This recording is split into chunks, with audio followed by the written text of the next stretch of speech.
نحمده ونصلي على رسوله الكريم اللهم صل على محمد وعلى آل محمد وأنزله المقعد المقرب عندك يوم القيامة۔ تو پہلے دن کی تقریر کے میلہ خدا شناسی کے پہلے دن کی جو حضرت کی تقریر ہے اس کے آخر میں حضرت نے پھر مسئلہ تو تثلیث کی طرف توجہ دلائی اور فرمایا کہ یہ تو ایک ایسا غیر عاقلانہ مسئلہ ہے کہ اس کا بطلان بداہت عقل سے ثابت ہے، عقل کو دلیل دینے کی بھی ضرورت نہیں رہتی۔ اس پر شواہد یہ ہے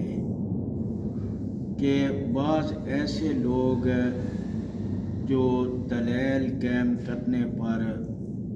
استدلال پر قادر ہی نہیں ہے لیکن وہ بھی اس مسئلے کے بطلان کو سمجھتے ہیں، تو معلوم ہوا کہ تثلیث کا مسئلہ بدیع البطلان ہے۔ تو اب اس کے مقابلے میں اگر دلیل لائے بھی جائیں تو ان کی کوئی حیثیت نہیں، کیونکہ جو مسئلہ عند العقل بدیہی ہو اس کی حیثیت مشاہدہ کی ہوتی ہے، اور یہ رول عام ہے کہ مشاہدہ کے مقابلے میں دلیل کی حیثیت پرے کا کے برابر بھی نہیں۔ تو حضرت نے ایک مثال سے یہ بات سمجھائی کہ ایک شخص چھت پر کھڑا دیکھ رہا ہے کہ سورج ابھی غروب نہیں ہوا، لیکن ایک مہندس چھت کے نیچے بیٹھ کر ریاضیاتی قواعد سے بتا رہا ہے، اپنی گھڑیوں فلکیاتی آلات سے بتا رہا ہے کہ سورج غروب ہو چکا۔ تو اب بتائیں کہ جو ریاضیاتی دلیل قائم کر رہا ہے، فلکیاتی آلات سے بتا رہا ہے، اس کی کوئی ایک بات وہ سننے کے لیے تیار ہے جو چھت پر کھڑے مشاہدہ کر رہا ہے کہ سورج غروب نہیں ہوا؟ تو اس مثال سے یہ بات پایا ثبوت کو پہنچی کہ مشاہدہ کے مقابلہ میں دلیل لا یعبأ بہ ہے، دلیل کی کوئی حیثیت نہیں۔ تو چونکہ مسئلہ تثلیث کا بطلان بدیع البطلان ہے تو لہٰذا اس کے مقابلے میں دلیل بالکل سماعت کے قابل نہیں۔ پھر حضرت نے اسی گھڑی والی فلکیاتی آلات والی مثال میں ایک اور نقطہ اٹھایا ہے، ایک اور زاویہ اس کا ظاہر کیا، فرمایا کہ جو شخص مشاہدہ کر رہا ہے کہ سورج کھڑا ہے غروب نہیں ہوا تو وہ گھڑیوں کے فلکیاتی آلات کے دلیل کو قابل توجہ نہیں سمجھے گا، اگرچہ وہ یہ تعین نہ کر سکے کہ غلطی کہاں ہے، آلے میں خرابی کیا ہے۔ تو اس طرح اگر اس بدیع البطلان مسئلے کے خلاف کچھ انجیلی عبارات بھی پیش کی جائیں تو ایک عام آدمی جس کا مسئلہ واضح ہے تو وہ اگرچہ تورات اور انجیل کی غلطی تعریف کی نشاندہی نہ کر سکے تو لیکن وہ اس کا مکلف نہیں، وہ اس دلیل کو قابل سماعت سمجھے۔ پھر شروع میں نے عرض کیا تھا کہ عیسائی لوگ مسئلہ تثلیث کو مانتے ہیں کہ غیر عاقلانہ ہے، لیکن پھر بھی کہتے ہیں کہ یہ اسرار خداوندی ہے، یعنی غیر عاقلانہ ان کے ہاں تسلیم ہے، لیکن اس کے باوجود یہ ان کی ڈٹائی ہے کہ پھر یہ اس کو اسرار خداوندی کہیں، کیونکہ جو چیزیں ادیان میں اسرار خداوندی کے طور پر متشابہات وغیرہ جن کو کہتے ہیں، تو جو اسرار خداوندی کے طور پر ہیں وہ بدیع البطلان نہیں ہے۔ تو وہ چیزیں ایسی ہیں کہ اگرچہ ان کی بعض کیفیات مجہول ہیں لیکن معلوم الوجود ہیں، محالات کی طرح نہیں ہیں۔ محالات اور جو متشابہات ہیں، جو چیزیں ادیان میں اسرار خداوندی قرار دیے گئے ہیں، ان میں ایک فرق ہے کہ وہ اسرار تو قابل فہم نہیں، عقل کی ان تک رسائی نہیں، تو لیکن جو باتیں محالات ہیں، عقل ان کے محال ہونے پر دلیل قائم کر چکی ہے۔ تو اب دیکھو کہ کتنا فرق ہے علم عدم میں اور عدم علم میں، کہ جو چیزیں مذاہب میں اسرار خداوندی شمار ہوتے ہیں،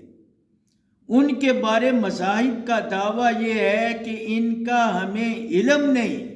تو لیکن جو چیزیں باطل قرار دی جاتی ہیں، جو بدیع البطلان ہیں، ان کے بارے تو یہ دعویٰ کیا جاتا ہے کہ ان کا استحالہ معلوم ہے، ان کے محال ہونے پر عقل دلیل قائم کر چکی ہے۔ تو لہذا اب محالات کو، جو چیزیں عند العقل باطل ہیں، ان کو اسرار خداوندی قرار دینا، تو اس کا معنی یہ ہوا کہ دین میں کچھ باتیں خلاف العقل بھی ہیں، تو یہ خداوندی اسرار اور دین کے ادیان کے مذاہب کے ان غامض مسائل کی توہین نہیں۔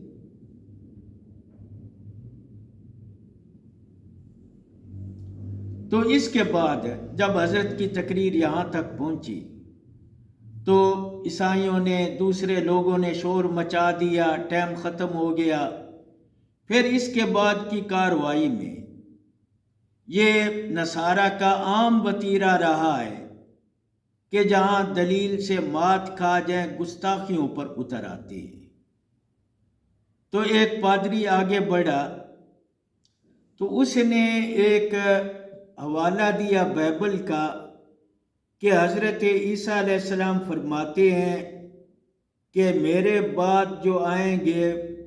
وہ چور اور بٹ مار ہوں گے۔ تو یہ اس نے ایک گستاخانہ حوالہ دیا۔ تو لیکن امام فن مناظرہ اہل کتاب حضرت مولانا ابو المنصور رحمہ اللہ، وہ آگے بڑھے اور انہوں نے کہا کہ تم لفظ غلط پیش کر رہے ہو، عبارت کے الفاظ میرے بعد نہیں بلکہ عبارت کے الفاظ ہیں جو مجھ سے بیشتر آئے۔ تو کتاب کا مطالبہ کیا۔ جب مولانا ابو المنصور نے عبارت کی یہ تصحیح کی اور کتاب کا مطالبہ کیا تو پادری خود کہنے لگے کہ بھائی سے غلطی ہوئی ہے، تو لیکن پھر اس عبارت کی ایک تعویل کرنے لگے، کہنے لگے کہ عبارت دراصل عبرانی زبان کا ترجمہ ہے، اور جو اصل میں عبرانی لفظ ہے وہ مضارع کی طرح حال و استقبال دونوں کا احتمال رکھتا ہے، تو لہٰذا اس کا ترجمہ اس اصول کے مطابق بعد میں بھی کرنا ممکن ہے۔ تو لیکن مولانا ابو المنصور نے پھر گرفت کرتے ہوئے ارشاد فرمایا کہ ہمیں وہ اصل لفظ دکھایا جائے، لیکن جب تک تم وہ اصل لفظ دکھا نہیں سکتے تو اس وقت تک اتنی بات تو طے ہے کہ اگرچہ لفظ میں دونوں احتمال ہیں تو لیکن ترجمہ میں چونکہ بیشتر کا لفظ اختیار کیا گیا ہے تو لہٰذا کسی قرینہ سے وہ لفظ ہے اگرچہ مضارع کی طرح مستقبل کا بھی احتمال رکھتا ہے تو لیکن کسی قرینہ کی وجہ سے اس میں مستقبل کا احتمال ختم ہو گیا ہے، تبھی تو مترجم نے یہ ترجمہ کیا ہے میرے بیشتر جو آئے۔ پھر مولانا ابو المنصور نے یہ کہا کہ جو بھی لفظ ہو، بیشتر کے الفاظ ہوں یا بعد کے الفاظ ہوں، تو یہ عبارت کسی طرح بھی تمہارے مفید مطلب نہیں، بلکہ ہر طرح جو بھی لفظ تم اختیار کرو گے تو تمہارے مذہب کے بطلان کے لیے یہ کافی ہے، کیونکہ اگر تم مطلب یہ لیتے ہو کہ بیشتر جو آئے تو پھر معنی یہ ہے کہ حضرت عیسیٰ علیہ السلام سے جو پہلے انبیاء ہیں تو ان کی نبوت ثابت نہیں ہو سکے گی، اور اگر اس کا معنی بعد ہے تو پھر حواریین کی نبوت کا ثبوت نہیں ہو سکتا۔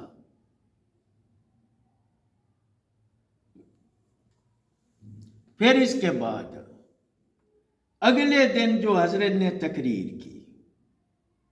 تو اس کا آغاز پھر آپ نے مسئلہ توحید سے کیا، حوالہ دیا کہ کل ہم ثابت کر چکے کہ عقائد کی صحت کا مبنی توحید ہے، تو فرمایا کہ اہل اسلام میں توحید اتنی کامل ہے کہ اگرچہ ہمارے ہاں اللہ کے بعد سب سے بڑا مرتبہ محمد الرسول اللہ صلی اللہ علیہ وسلم کا ہے، عظمت تو اتنی، تو لیکن مسئلہ توحید کی حدود کی اتنی رعایت ہے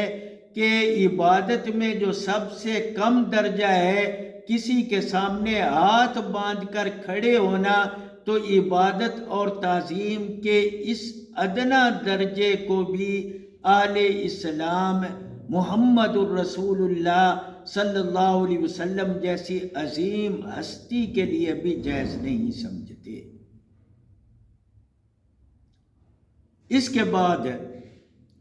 پھر حضرت نے مسئلہ رسالت کو مفصل بیان فرمایا، تو آپ نے فرمایا کہ اب طے یہ کرنا ہے، نبی کی ضرورت بھی کل کی تقریر میں ثابت ہو چکی اور انبیاء کے بنیادی اوصاف بھی ہم روشن کر چکے، اب کوئی ایسا پیمانہ طے کرنا ہے کہ جس کے ذریعے ہم طے کر سکے کہ کون نبی ہے کون نہیں ہے۔ تو دیکھیے کہ نبوت کے معیار تین چیزیں ہو سکتی ہیں: اعمال، معجزات اور اخلاق۔ تو اب ان میں بالترتیب دیکھیں کہ ظاہر ہے کہ معجزات تو نبوت کا مبنی نہیں ہو سکتے، کیونکہ ایسا نہیں ہوا کہ انبیاء کا پہلے معجزہ میں امتحان ہوا ہو تو جو کامیاب ہوا اسے نبوت عطا کی گئی، بلکہ انبیاء کی تاریخ اس پر شاہد ہے کہ عطائے معجزات کی نوبت عطائے نبوت کے بعد آئی ہے، تو معلوم ہوا کہ معجزات نبوت کا مبنی نہیں۔ اب رہے اعمال صالحہ، تو نبوت کی ضرورت میں ہم یہ مسئلہ پایا ثبوت کو پہنچا آئے ہیں کہ نبوت کی ضرورت ہی یہ ہے کہ تاکہ ہمیں اعمال صالحہ معلوم ہوں، اللہ کی اطاعت کے طریقے دریافت ہوں، تو نبوت تو اس کے لیے ملتی ہے۔ تو اگر نبوت کا مبنی اعمال صالحہ ہو تو دور ہو جائے گا کہ نبوت کا مقصد اعمال صالحہ کی دریافت ہے اور نبوت کو موقوف کر دیا جائے اعمال صالحہ پر۔ اب ایک چیز رہ جاتی ہے، اخلاق۔ تو جب نہ معجزات مبنی ہوئے نہ اعمال صالحہ، تو لا محالہ یہ بات متعین ہو گئی کہ نبوت کا مبنی اخلاق فاضلہ ہے۔ پھر آپ فرماتے ہیں آگے بڑھ کر کہ منور اجسام میں فرق ہے، آفتاب بھی روشن ہے، قمر اور دیگر کواکب بھی روشن ہے، آئینہ بھی روشن ہے، زمین کے ذرات بھی روشن ہے، تو لیکن شمس و قمر کی روشنی آئینہ اور زمینی ذرات کی روشنی میں فرق ہے۔ تو اب لا محالہ انسانوں میں جن کی روشنی، جن کے اخلاق بمنزلہ شمس و قمر ہے، وہ انبیاء ٹھہریں گے، اور جن کی حیثیت اخلاق کی و منزلہ ذرات کے ہے تو وہ امتی ٹھہریں گے۔ تو جس طرح آئینہ و ذرات شمس و قمر سے منور ہوتے ہیں، تو اس طرح جو عام لوگ اخلاق میں ذرات کے درجے کے ہیں تو ان کے اخلاق کا حصول انبیاء کی بدولت ہوگا۔ تو اس لیے اس سے یہ بات بھی ثابت ہوئی کہ انبیاء اصل ہیں اخلاق میں، اور امتوں میں جو اخلاق یا نیک اعمال ہوتے ہیں وہ انبیاء ہی کا فیضان ہے۔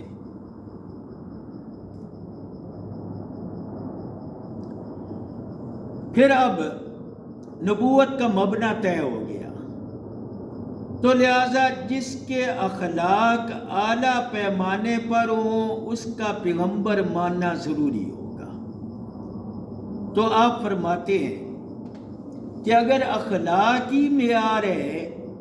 تو اخلاق کے معیار پر سب سے اول نمبر پر جناب محمد الرسول اللہ صلی اللہ علیہ وسلم آتے ہیں۔ تو آپ نے فرمایا کہ دیکھو مسئلہ جہاد، تو اسی کو رسول اکرم صلی اللہ علیہ وسلم پر کیے جانے والے متعین میں اول درجے میں شمار کیا گیا ہے۔ تو حالانکہ آپ کا یہی کمال ہے، کیونکہ جہاد کی بنیاد پر ہی فسادات رفع ہوتے ہیں، امن قائم ہوتا ہے، اور دین کو قائم ہونے کا ایک رستہ ملتا ہے۔ دین کے لیے زمین ہموار جہاد ہی کے ذریعے ہوتی ہے، تو اعلاء کلمت اللہ کا ماحول جہاد ہی سے فراہم ہوتا ہے۔ تو حضرت فرماتے ہیں کہ دیکھیے کہ فوج کشی، فوجوں کا جمع کرنا دو وجوہ سے ممکن ہے، یا بادشاہ اپنی سلطنت کی قوت سے فوجیں جمع کر لیتے ہیں، یا کوئی امیر اپنے خزانوں کی بنیاد پر فوجیں جمع کر لیتے ہیں۔ تو نبی اکرم صلی اللہ علیہ وسلم نہ تو کہیں کہ بادشاہ، نہ آپ کے پاس کوئی مال و دولت، تو لیکن آپ نے فوجیں کیسے جمع کی، کیسی جان نثار فوجیں جمع کی کہ انہوں نے اپنی اولاد چھوڑی، اپنے خاندان کو چھوڑا، اپنے اوطان کو ترک کیے، اپنے اوطان ترک کیے، اور زندگی بھر مرتے دم تک رسول اللہ صلی اللہ علیہ وسلم کے ساتھ رہے، اور کیسے کیسے آپ کے دیوانے ہوئے کہ آپ کے وضو کے پانی کو نیچے نہیں گرنے دیتے۔ اس طرح محبت کے عجیب و غریب واقعات ہیں، کہاں تک سنائے جائیں۔ تو اب ایسے اخلاق عالیہ محمد رسول اللہ صلی اللہ علیہ وسلم کے علاوہ کسی اور نبی میں ثابت تو کیے جائیں۔